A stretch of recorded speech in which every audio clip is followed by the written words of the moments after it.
All right, what's up, guys? Again, we have one of the just super simple yet ready to rock kind of motorcycles. This is a 2022 Harley-Davidson Softail Street Bob 114, and it's your pre-owned bike of the week.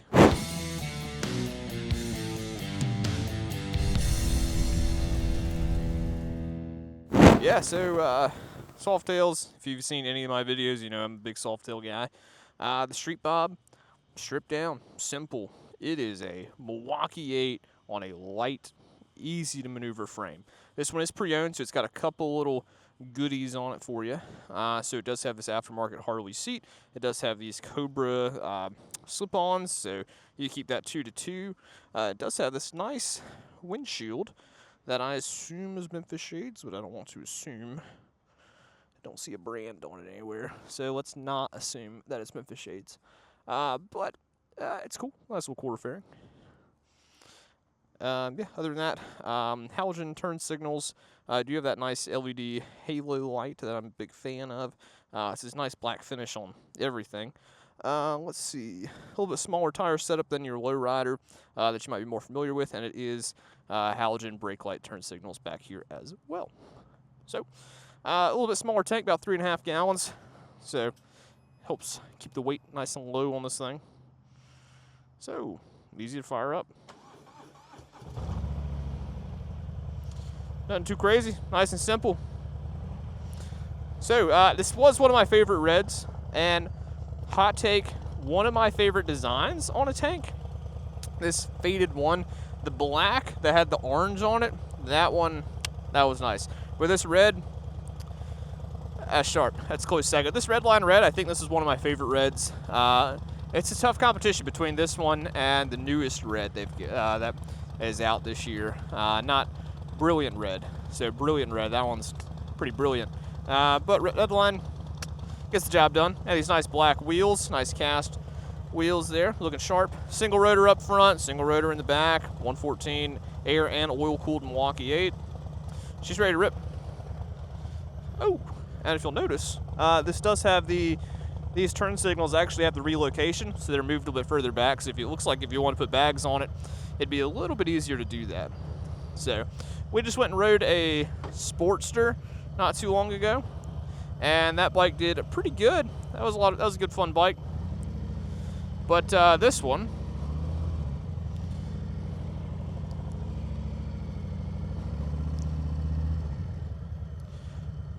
that was a good fun bike.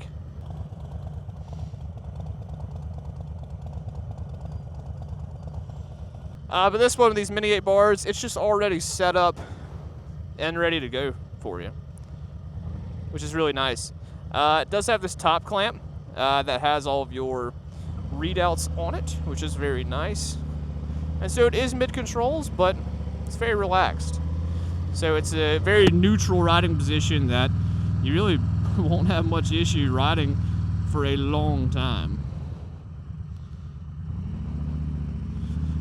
114, nice big torque.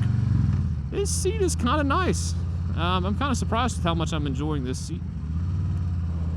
Nice and wide. Actually, it's really comfortable. A nice wide for the passenger too. There's not a whole lot. There's a little bit of support to lock you in there, but it's soft. Feels like I'm sitting on a big gel pad. It does have auto-canceling turn signals, which is it's a small feature, but when you don't have it, you miss it. Like cruise control. I'm unfortunately missing cruise control right now as well. Working hard on that tree. Again, very polarizing thing. Some people love it, some people hate it. It keeps the look clean. So when you don't have a fairing on the bike, it keeps nice clean lines everywhere, especially on a bike like this where it's a little bit smaller tank. It just looks like a nice little simple bike to go rip around. Simplifying that gauge readout is a really nice touch as well. So you have the speed, you have your gear up on the right, you have fuel on the left, and I have my odometer, my A, B, fuel range, a clock, and my RPM. And now I have a nice little turn.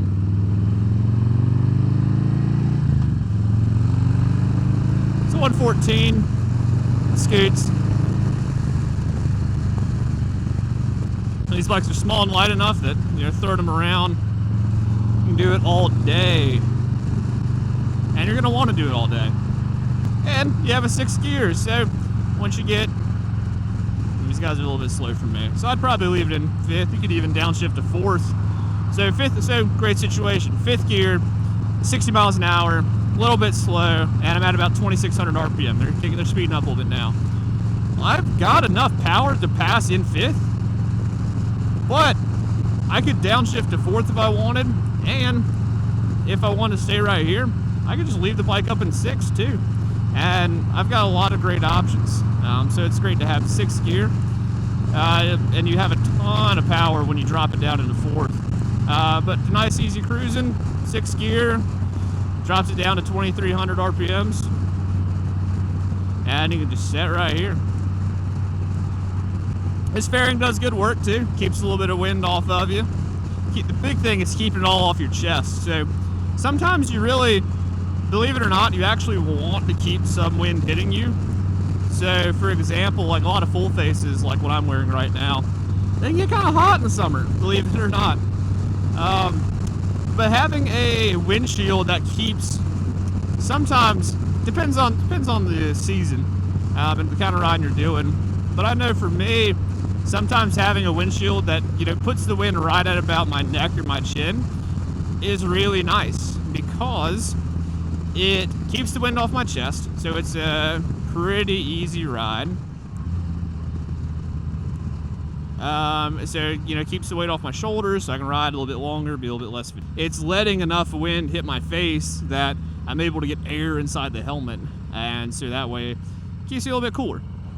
Sometimes if you have like a super tall windshield that kicks the wind up completely over your head on the helmet, sometimes you might be in kind of like a dead zone right around here, which is nice sometimes, especially in the winter, or some really long trips. But for short blasts around town, or like a little 30-minute hour blast down on the highway where you want some air getting inside your helmet, you know, something kind of right about there lets you breathe a little bit easier. Bars are a little bit far from me, but you know, that's the Softail beauty, is adjustability, so I could loosen up that top clamp and tilt them towards me a little bit. That's cool. Look at the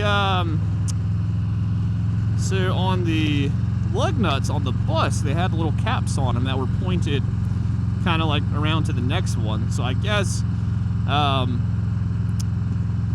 it's like a little visual check you can do to keep, I have no idea anything about it, but that's just what I'm assuming because it looks cool. I guess it's just an easy check to make sure your lug nuts on your school bus are torqued down. You can just glance at it, and if the arrows aren't pointing at the next bolt, then you know it's loosened up a little bit. That's cool. I assume that could not at all be what it's for, but that's my best guess staring at it. The only reason I could assume that you want arrows showing where your bolt is. Little manhole evasion. Nice turn signal. Use a little bit of braking. I was just about to make a comment about how I'm not completely in love with having your turn signals the same as your brake lights, because then the brake light's going to kind of override it, so it'll flash a little bit sometimes. So it's a little bit, so it doesn't do like that, you know, like on that truck. It doesn't go stay solid and it still has something flashing.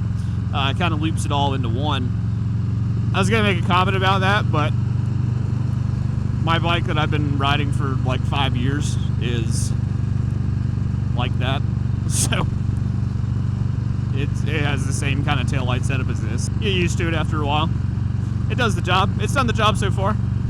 So here is my absolute favorite part of this ride. Probably the whole reason we go over here. It's just for this little stretch.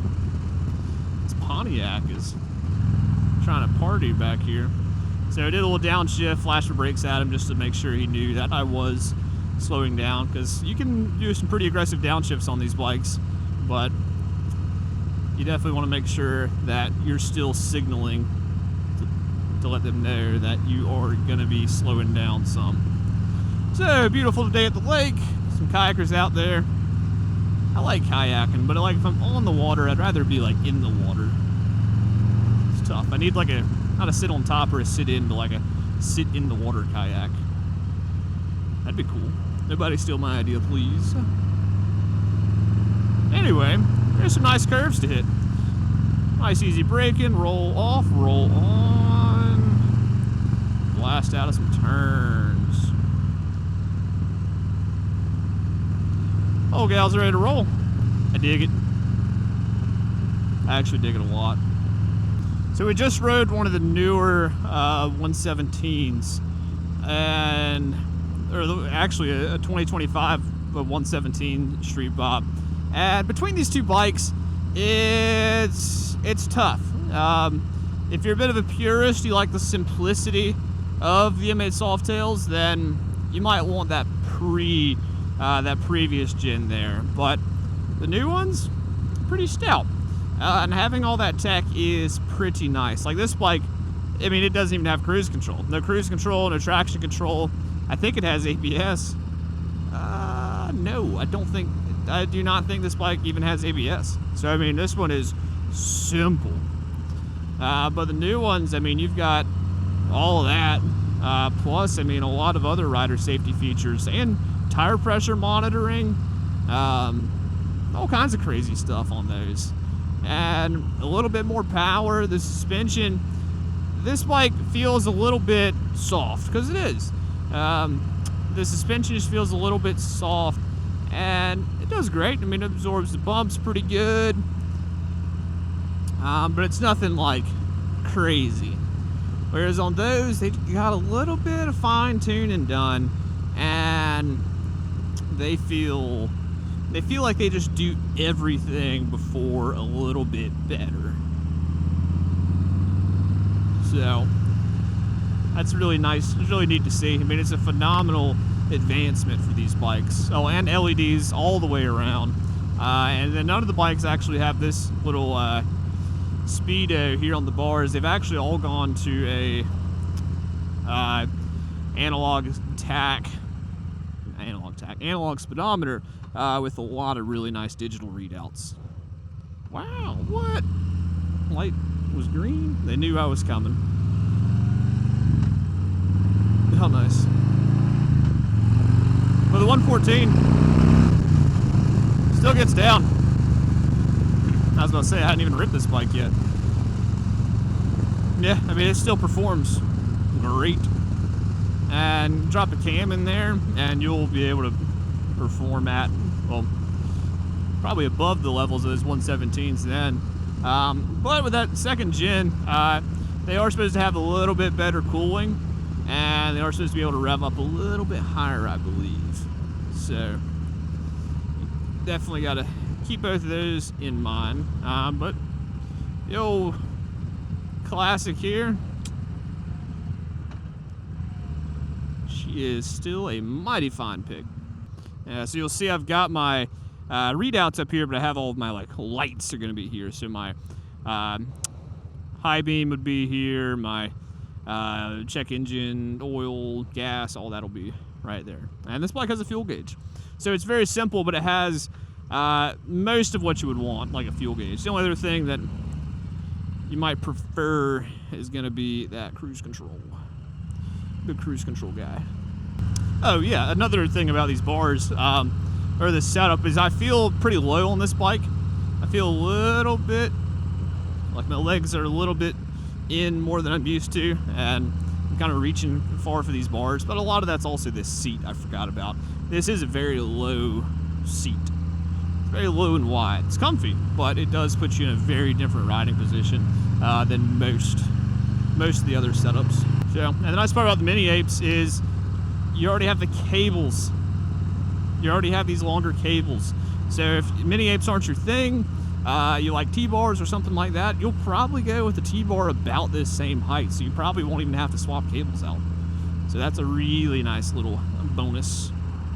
It's easy cruising. These Cobras sound nice. Still keeps a good 2-to-2 sound, but